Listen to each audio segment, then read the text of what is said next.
오늘 함께 읽은 민수기 22장 1절에서 6절까지 말씀 본문으로 해서 발람의 교훈이라는 제목으로 함께 말씀 나누기 원합니다.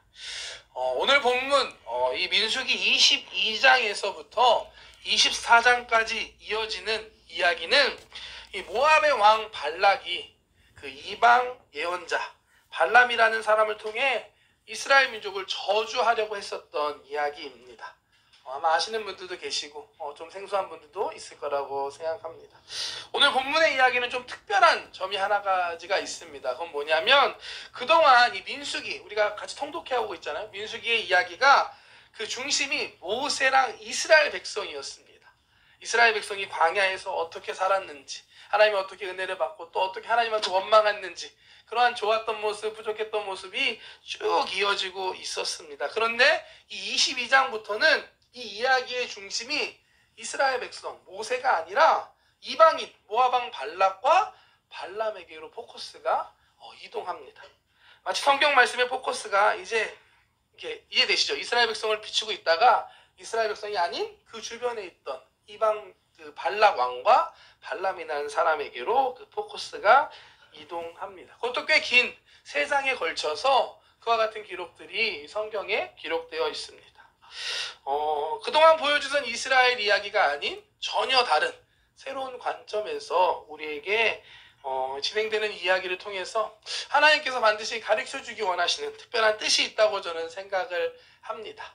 오늘 함께 이 발람의 저주, 이 이야기 사건을 통해서 우리의 삶에 적용할 수 있는 것들, 우리가 깨닫고 배울 수 있는 교훈이 무엇인지 함께 말씀을 통해서 살펴보기 원합니다.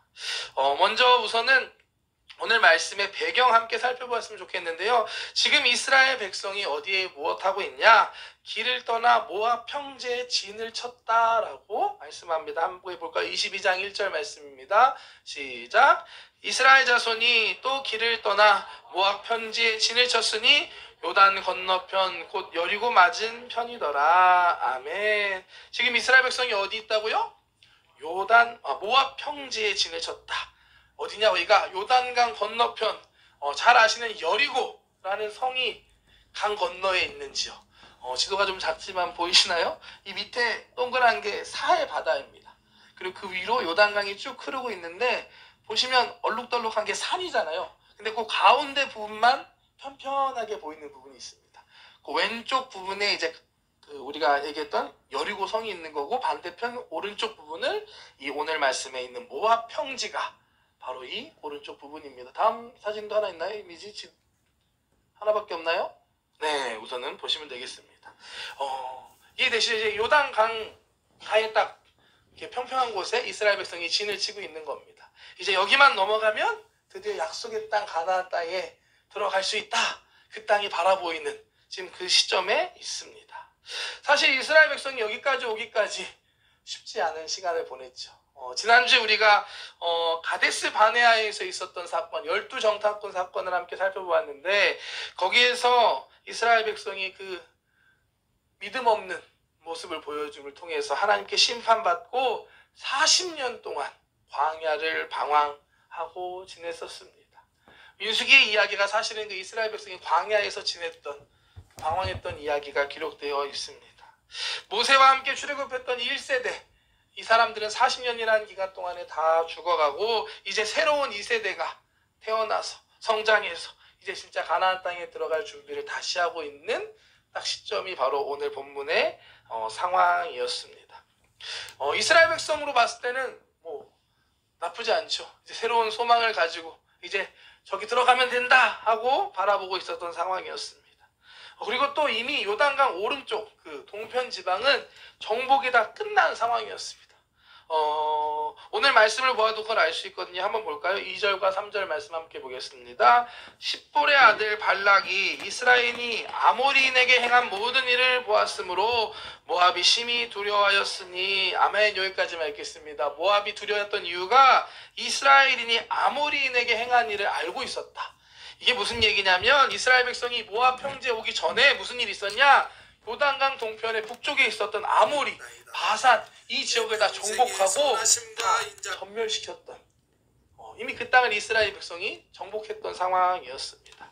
이 소식을 알고 있었던 이 모압 왕 발락은 두려워할 수밖에 없었고, 그래서 이스라엘을 어떻게 하면 공격할 수 있을까? 방법을 생각해낸 게 영적인 공격을 하는 거였습니다. 당시 유명했던 예언자, 주술사였던 발람이라는 사람을 통해서 이스라엘 백성을 저주하고자 했습니다. 말씀 한 번 더 보겠습니다. 5절에서 6절 말씀입니다. 시작. 그가 사신을 부올의 아들 발람의 고향인 강가 부돌에 보내어 발람을 부르게 하여 이르되, 보라, 한 민족이 애굽에서 나왔는데 그들이 지면에 덮여서 우리 맞은편에 거주하였고 우리보다 강하니 청하건대 와서 나를 위하여 이 백성을 저주하라. 내가 혹 그들을 쳐서 이겨 이 땅에서 몰아내리라. 그대가 복을 비는 자는 복을 받고 저주하는 자는 저주를 받는 줄 내가 알미니라. 아멘. 상황 이해가 되시죠? 이스라엘 백성이 모압 평지에 있으니까 이 모압 왕 발락이 두려운 마음에 이 발람이라는, 이름 비슷해서 참 헷갈립니다. 발람이라는 이 예언자에게 이스라엘 백성을 저주하고 이 저주의 힘을 가지고 싸워서 물리치고자 하는 목표를 갖고 있었습니다. 우리는 이 상황 속에서 이야기 통해서, 이 배경의 이야기를 통해서 한 가지를 먼저 깨달을 수 있습니다. 그 첫 번째는 무엇이냐면, 우리에게도 이와 같이 영적인 전쟁이 언제 어디서 어떤 방향으로 다가올지 모른다는 사실입니다. 네, 배경 사진이 참 좋은데 내용이 그렇네요. 네, 우리 홍독송했던 사진인 것 같습니다. 우리에게도 영적 전쟁이나 공격이 언제 어디서 어떻게 다가올지 모른다라는 사실입니다. 이스라엘 백성은 지금 어떤 상황입니까? 40년의 광야 생활 이제 마무리하고 이제 드디어 끝났다. 약속의 땅을 향해 가야지 하고 소망을 품고 있는 상황입니다. 그런데 그때에도 다른 한쪽에서는 이 이스라엘 백성을 어떻게 하면 저주하고 어떻게 하면 공격할 수 있을까 하는 모압 왕 발락과 또한 이방 예언자 발람이라는 사람이 있었다라는 걸 오늘 말씀을 통해 우리는 알 수가 있습니다. 제가 설교 초반에 영적 전쟁에 대한 이야기 했는데요. 우리는 잊지 말아야 합니다. 우리가 하기 싫다고 해서 안 하는 게 아니고, 우린 예수님 믿고 살아가면서 어쩔 수 없이 이 땅에서 이와 같은 영적 전쟁을 할 수밖에 없다라는 이 사실을 잊지 마시기를 축복합니다. 이 출애굽한 이스라엘 민족이 광야를 거쳐 약속의 땅 가나안까지 가는 거를 우리 예수님 믿고 구원받은 우리가 이 땅에서의 삶을 살고 마지막에 천국 가는 삶의 모델, 모형이라고 이야기합니다. 이스라엘이 바로 우리의 모습이라는 겁니다. 이스라엘이 광야의 생활하는 것이 우리가 이 땅에서 살아가는 것이고, 이스라엘이 이제 그 가나안 땅에 들어가는 것이 우리도 약속받은 천국에 들어가는 거다라고 이야기합니다. 오늘 말씀을 보면 이스라엘 백성은 모르고 있었지만 그 주변에 그들을 공격하려고 저주하려고 하는 세력이 있었습니다.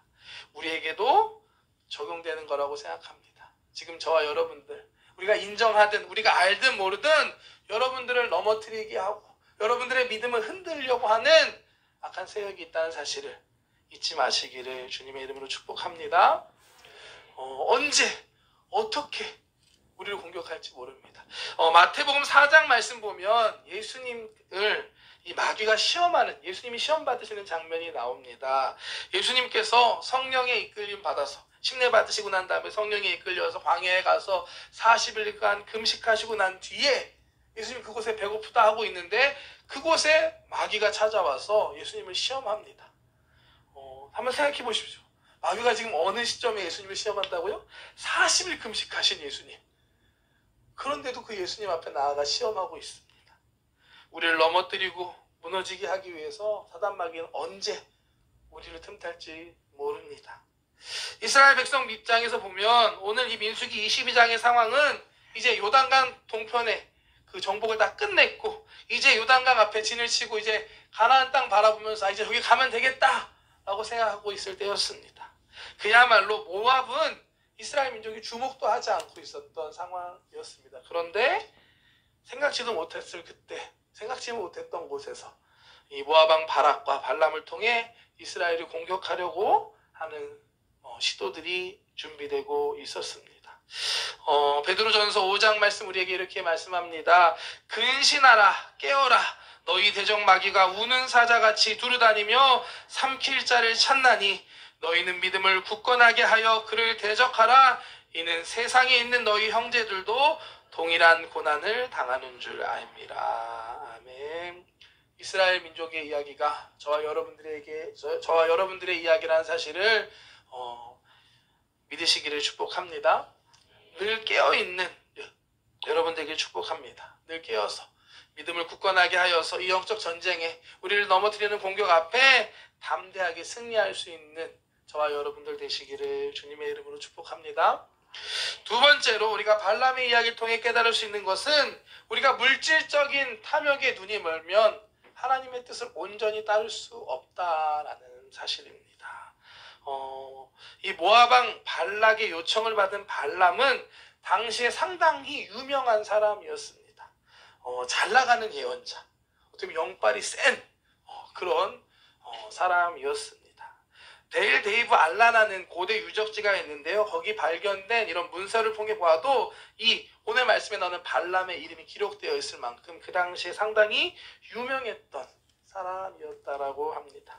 이 발람은 자신을 찾아온 이 모압의 귀족들에게 알겠습니다. 하룻밤 기다리십시오. 그리고 하나님의 뜻을 구해보겠습니다. 라고 이야기합니다. 그 밤에 하나님께서 이 발람에게 찾아오셔서 하나님의 말씀을 주십니다. 22장 12절 말씀 보겠습니다. 시작. 하나님이 발람에게 이르시되 너는 그들과 함께 가지도 말고 그 백성을 저주하지도 말라. 그들은 복을 받은 자들이니라. 아멘. 하나님께서 나타나서 말씀하십니다. 너는 그들과 함께 가지 마라. 발락 왕에게 가지 마라. 또한 그들의 그 백성을 저주하지 말고 그들은 복을 받은 자들이다. 이스라엘 백성을 저주하지 말아라. 그들은 내가 축복한 나의 백성들이다.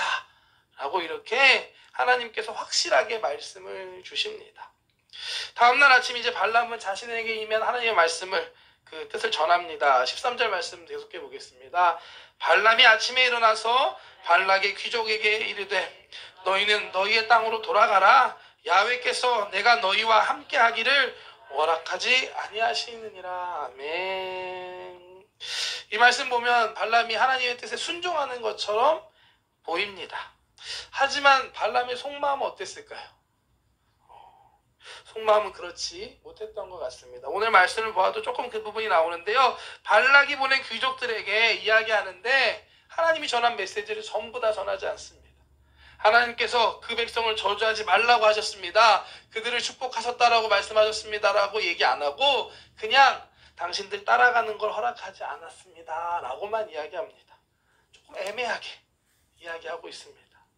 결국 모압왕 발락은 두 번째로 더 높은 고관들을 보내고 또한 발람에게 백지수표를 보냅니다. 백지수표 아시죠? 원하는 만큼 쓰면 주는. 발람이 원하는 건 다 해주겠다라고 약속하면서 다시 요청을 합니다. 15절부터 말씀 보겠습니다. 발락이 다시 그들보다 더 높은 고관들을 더 많이 보내매 그들이 발람에게로 나아가서 그에게 이르되 십볼의 아들 발락의 말씀에 청하건대 아무 것에도 거리끼지 말고 내게로 오라. 내가 그들을 높여 크게 존귀하게 하고 그대가 내게 말하는 것은 무엇이든지 시행하리니 청하건대 와서 나를 위하여 이 백성을 저주하라 하시더이다. 아멘. 절박하게 요청하죠. 거리끼지 말고 와서 저주만 해주면 원하는 걸 모두 다 내가 해주겠다. 발람 입장에서 본다면 상당히 흥정을 잘한 것 같은 상황이 되었습니다. 몸값이 더 올라갔습니다. 이제 진짜 포기하기엔 쉽지 않은 제안이 들어왔어요. 백지수표. 이와 같은 상황에 발람은 다시 한번 하나님의 뜻을 알아보겠습니다. 라고 하고 하나님 앞에 나아갑니다. 18절 19절 말씀 보겠습니다. 18절부터 한번 보기 제가 읽어드릴게요. 발람이 발락의 신하들에게 이르되 발락이 그 집에 가득한 은금을 내게 줄지라도 내가 능히 야훼 내 하나님 말씀을 어겨 덜하거나 더하지 못하겠노라. 그런즉 이제 너희도 이 밤에 여기서 유숙하라. 야훼께서 내게 무슨 말씀을 더하실는지 알아보리라. 아멘. 발람의 마음이 좀 느껴지시나요? 사실 발람은 이 발락의 요청을 들어주고 싶은 마음이 느껴집니다. 그래서 물론 여기서 얘기하는 것처럼 하나님의 말씀에 더하거나 더 뺄 수 없지만 그래도 한 번 더 하나님 앞에 나아가서 하나님의 뜻을 알아보겠습니다. 무슨 말씀을 더하실지 알아보겠습니다. 라고 이야기합니다. 이미 하나님께서는 확실하게 하나님의 뜻을 알려주셨습니다. 아니야, 가지마, 저주하면 안 돼. 하지만 그럼에도 불구하고 다시 한번 하나님 앞에 나아가 하나님의 뜻을 묻고 있는 발람의 모습입니다. 이 발람의 속마음이 느껴지는, 드러나는 부분이라고 저는 생각합니다. 사실 우리도 이와 같은 모습을 보일 때가 있습니다. 하나님이 나에게 원하시는 뜻 무엇인지 알면서도 내 욕심이나 내 탐욕, 내 마음을 따라 고집할 때가 있습니다. 하나님의 뜻을 구한다고 하고 있지만 사실 내 뜻을 고집하고 있는 거예요. 하나님의 뜻을 알았다면, 깨달았다면 순종할 수 있는, 그 뜻을 따를 수 있는 저와 여러분들 되시기를 주님의 이름으로 축복합니다. 발람이 그러지 못했던 것은 발락이 약속해준 금은 보화를 향한 욕심이 그의 마음에 들어왔기 때문입니다. 그래서 결국 하나님 앞에 온전한 순종을 하지 못하고 하나님께서는 함께 가는 것을 허락해 주십니다. 하지만 우리는 하나님의 마음을 알 수 있는데 여전히 하나님의 마음은 변하지 않았습니다. 이거는 이어지는 이 마라는 나귀 사건을 통해서 우리가 하나님의 마음을 알 수 있습니다. 하나님께 허락받아낸 이 발람은 다음날 아침 일찍 일어나 짐을 싸서 나귀를 타고 길을 떠나나갑니다. 기다렸다는 듯이 가자라고 떠납니다. 그런데 하나님께서는 이 모습을 보시고 진노하셨다라고 말씀합니다. 그래서 하나님의 사자가 이 발람이 가는 그 앞길을 막습니다. 그런데 이미 물질의 눈이 멀은 이 발람의 눈에는 이 하나님의 사자가 더 이상 보이지 않았습니다. 다행히도 발람의 나귀가 그 사자의 눈을 사자를 보았고 계속해서 길을 가다가 앞에 막고 있으니까 밭으로 도망가기로 하고 옆에 있는 담으로 피하기도 하면서 합니다. 결국에는 피할 수 없는 좁은 길에서 앞에서 하나님의 사자가 막고 있는 모습을 본 나귀는 그 자리에 멈춰서서 엎드리고 맙니다. 그 모습을 본 발람은 화가 나서 이 나귀를 때리기 시작하죠. 채찍으로 때리다가 안 돼 나무 막대기로 이 나귀를 때리기 시작합니다. 이때 재밌는 장면이 나오죠. 이 나귀가 말을 하기 시작한 겁니다. 성경에 참 재밌는 이야기가 많이 있는데 나귀가 사람의 말을 하기 시작합니다. 어떻게 말하나 볼까? 28절부터 말씀 보겠습니다. 야훼께서 나귀 입을 여시니 발람에게 이르되 내가 당신에게 무엇을 하였기에 나를 이같이 3번을 때리느냐? 발람이 나귀에게 말하되 내가 나를 거역하였기 때문이니 내 손에 칼이 있었다면 곧 너를 죽였으리라. 나귀가 발람에게 이르되 나는 당신이 오늘까지 당신의 일생 동안 탄 나귀가 아니냐? 내가 언제 당신에게 이같이 하는 버릇이 있었더냐? 그가 말하되 없었느니라. 나귀가 제법 논리적으로 자신의 입장을 변호하고 있습니다. 이 나귀가 말하는 순간 하나님께서 이 발람의 눈을 다시 밝혀주시고 길을 막고 있는 하나님의 사자를 보게 해주십니다. 그제서야 이 발람이 깨닫고 머리를 숙이고 그 자리에 엎드립니다. 하나님의 말씀에 순종한다고 생각하고 떠났던 발람이었지만 물질과 욕심의 눈이 멀어서 자신 앞을 막고 있는 하나님의 사자를 보지 못했던 것이었습니다. 이 발람의 모습을 통해 우리는 우리의 모습을 한번 돌아보기 원합니다. 혹시 우리도 나도 이 물질이나 탐욕, 내 욕심의 눈이 멀어서 하나님을 보지 못하고 있지는 않는지, 잘못된 선택을 하고 있지는 않는지, 내 앞을 막고 계신 하나님을 보지 못하고 있지는 않는지 오늘 이 시간 우리의 모습을 한 번 더 돌아볼 수 있는 시간 되시기를 축복합니다. 하나님께서 오늘 이 시간을 통하여 여러분들의 눈을 여시고 깨닫게 해주신 은혜가, 회복의 은혜가 있기를 축복합니다. 사도행전 5장에 보면 아나니아와 삽비라 사건이 있습니다. 초대교회에 있었던 일인데 참 안타까운 모습이라고, 안타까운 이야기라고 저는 생각합니다. 말씀 한번 볼까요? 사도행전 5장 1절에서 5절까지 말씀입니다. 아나니아라는 사람이 그의 아내 삽비라와 더불어 소유를 팔아 그 값에서 얼마를 감춤해 그 아내도 알더라. 얼마만 가져다가 사도들의 발 앞에 두니 베드로가 이르되 아나니아여 어찌하여 사탄이 내 마음에 가득하여 내가 성령을 속이고 땅값 얼마를 감추었느냐? 땅이 그대로 있을 때에는 내 땅이 아니며 판 후에도 내 마음대로 할 수 없더냐? 어찌하여 이 일을 내 마음에 두었느냐? 사람에게 거짓말한 것이 아니요 하나님께로다. 아나니아가 이 말을 듣고 엎드려져 혼이 떠나니 이 일을 듣는 사람이 다 크게 두려워하더라. 아나니아와 삽비라가 자신이 갖고 있던 땅 소유를 팔아서 하나님께 헌물하려고 했는데 마음에 욕심이 들어온 겁니다. 그래서 그분의 일부를 속여서 일부만 하나님께 드렸습니다. 하나님을 속이는 것이었습니다. 하나님께서는 이거를 심판하시고 이 아나니아와 삽비라를 죽게 하셨습니다. 생각해보면 근데 이 아나니아와 삽비라 그렇게 나쁜 사람은 아니었던 것 같아요. 믿음이 좋았다고도 볼 수 있습니다. 왜냐하면 자신들의 소유를 팔아서 하나님께 드리고 있잖아요. 땅을 팔아서 교회를 위해, 공동체를 위해 가난한 사람들에게 나누고 있었던 사람들이었습니다. 보통 믿음은 아니었던 것 같아요. 그런데 그 사람들이 물질과 욕심에 눈이 멀어나 마음에 사탄이 들어왔을 때 결국에는 그 값의 얼마를 감추었고 하나님을 속이고 맙니다. 결국 하나님의 심판으로 정말 둘 다 죽임을 당하는 이런 안타까운 결과를 맞게 됩니다. 우리가 발람의 교훈을 통해서 우리의 모습도 한번 돌이켜봐야 할 줄 믿습니다. 우리도 물질이나 탐욕, 우리의 어떠한 것에 눈이 멀게 되면 하나님의 뜻에 온전하게 순종하지 못할 때가 있습니다. 오늘 말씀을 통해 우리의 모습을 돌아보고 깨닫고 회복할 수 있는 저와 여러분들 되시기를, 하나님의 은혜가 있으시기를 주님의 이름으로 축복합니다. 발람도 드디어 깨닫고 나서 이렇게 고백합니다. 22장 34절 말씀입니다. 발람이 야훼의 사자에게 말하되 내가 범죄하였나이다.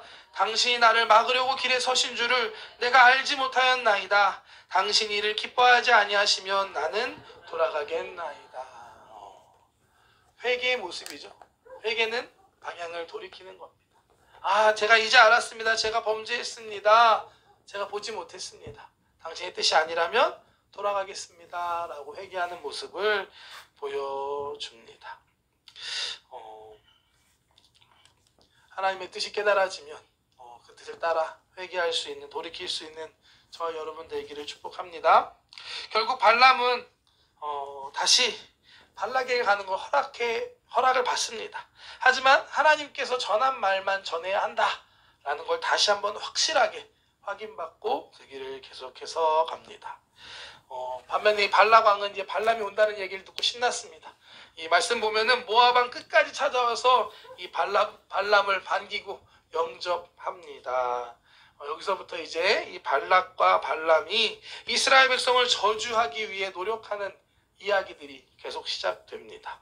먼저 이 두 사람은 이 바알의 산당에 올라가서 제사를 드립니다. 그리고 그곳에서 이스라엘 백성을 저주하려고 합니다. 하지만 하나님이 발람에게 주시는 말씀은 이스라엘 백성을 저주하는 말씀이 아니라 이스라엘 백성을 축복하는 축복의 말씀이었습니다.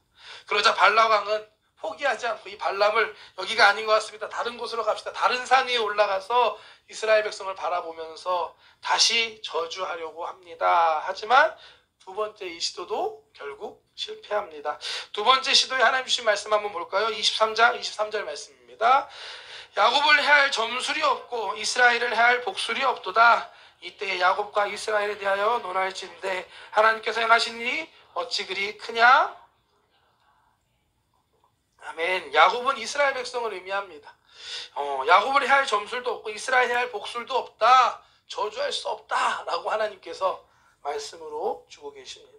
두 번째 이 시도도 실패하지만 이 모압 왕 발락은 그래도 포기하지 않고 세 번째 다시 시도합니다. 한번 볼까요? 27절 말씀 보겠습니다. 발락이 발람에게 또 이르되 오라 내가 너를 다른 곳으로 인도하리니 내가 거기서 나를 위하여 그들을 저주하기를 하나님이 혹시 기뻐하시.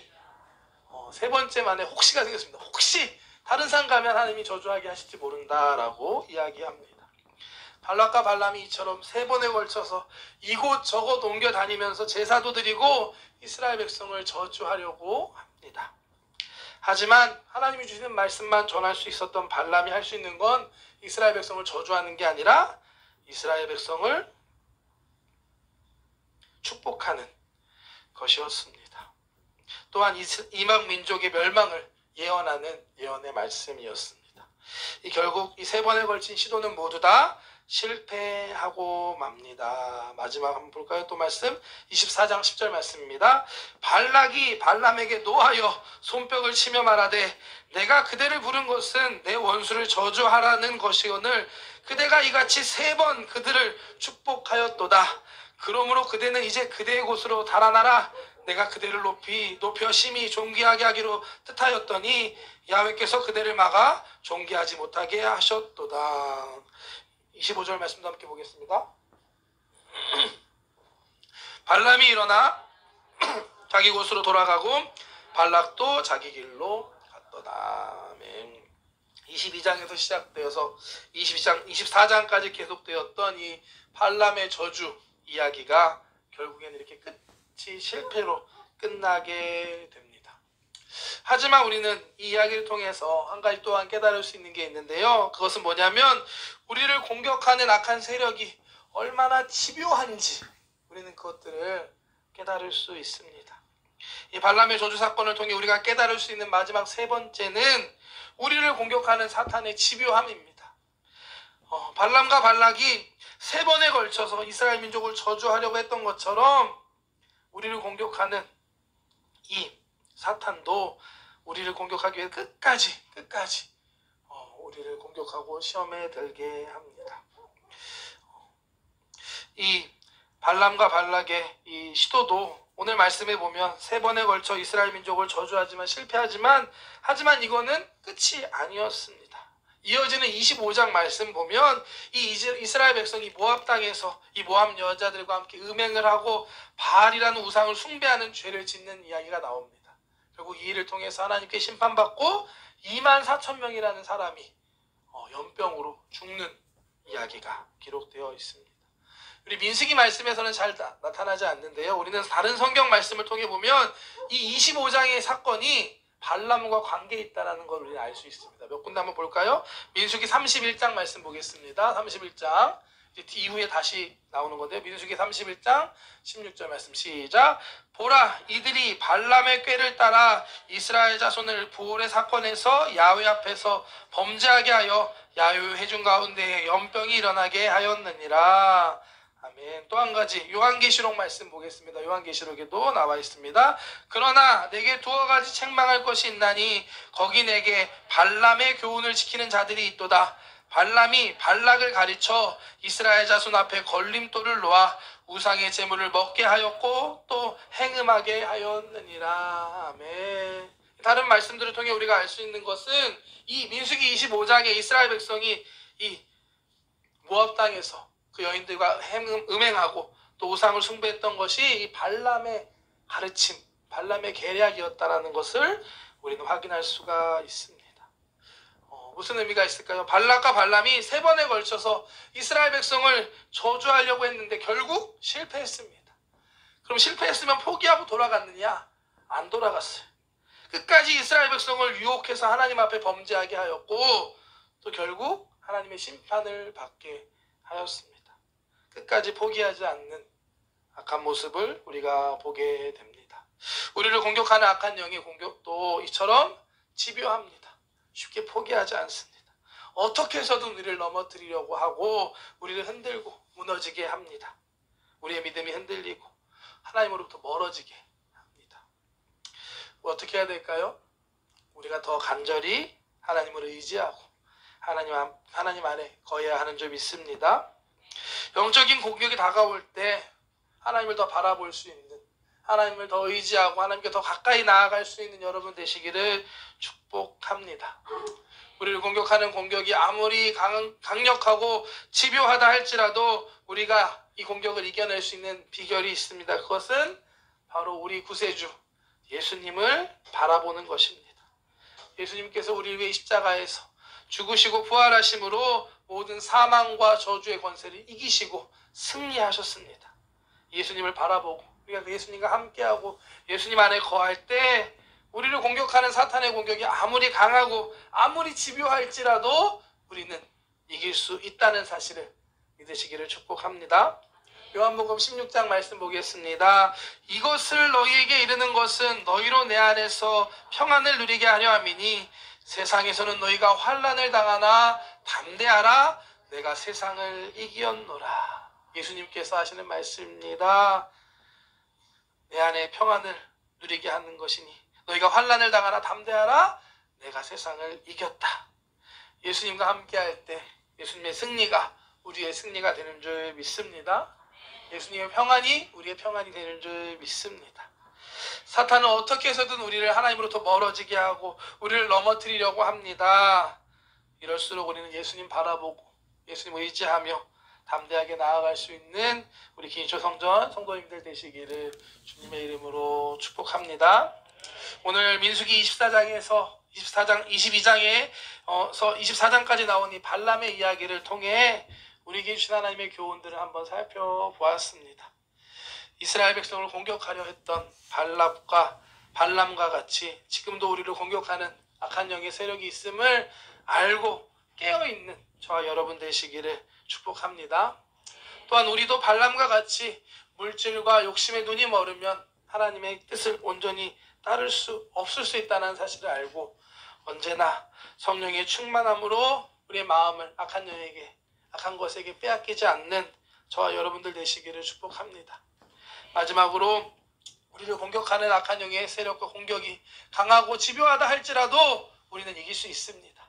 예수님께서 우리와 함께 하시기 때문입니다. 예수님의 승리가 우리의 승리임을 믿습니다. 예수님을 바라보고 예수님 안에 거하기를 힘쓰는 저와 여러분들 되시기를 주님의 이름으로 축복합니다. 기도하겠습니다. 사랑의 하나님 감사합니다. 오늘도 함께 예배하고 이렇게 말씀 나눌 수 있게 하신 것 감사합니다. 오늘 발람의 이야기를 통하여서 우리에게 주신 하나님의 교훈의 말씀들을 살펴보았습니다. 우리도 지금 영적 전쟁 가운데 있다는 사실을 잊지 않게 하여 주시옵소서.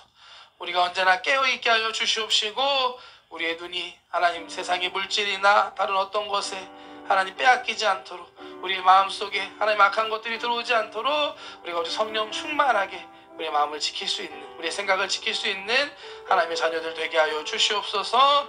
우리가 이길 수 있는 것 예수님과 함께할 때 이길 수 있음을 믿습니다. 지금 이 시간 주님 우리 가운데 오셔서 우리를 새롭게 하여 주시옵시고 정말 우리 가운데 하나님 힘을 주시고 하나님 담대하게 나아갈 수 있는 믿음을 더하여 주시옵소서. 이미 승리하셨음을 믿습니다. 예수님 바라보고 나아가는 우리 귀한 성도님들 되게 하여 주시옵소서. 감사합니다. 예수님의 이름으로 기도드렸습니다. 아멘. 함께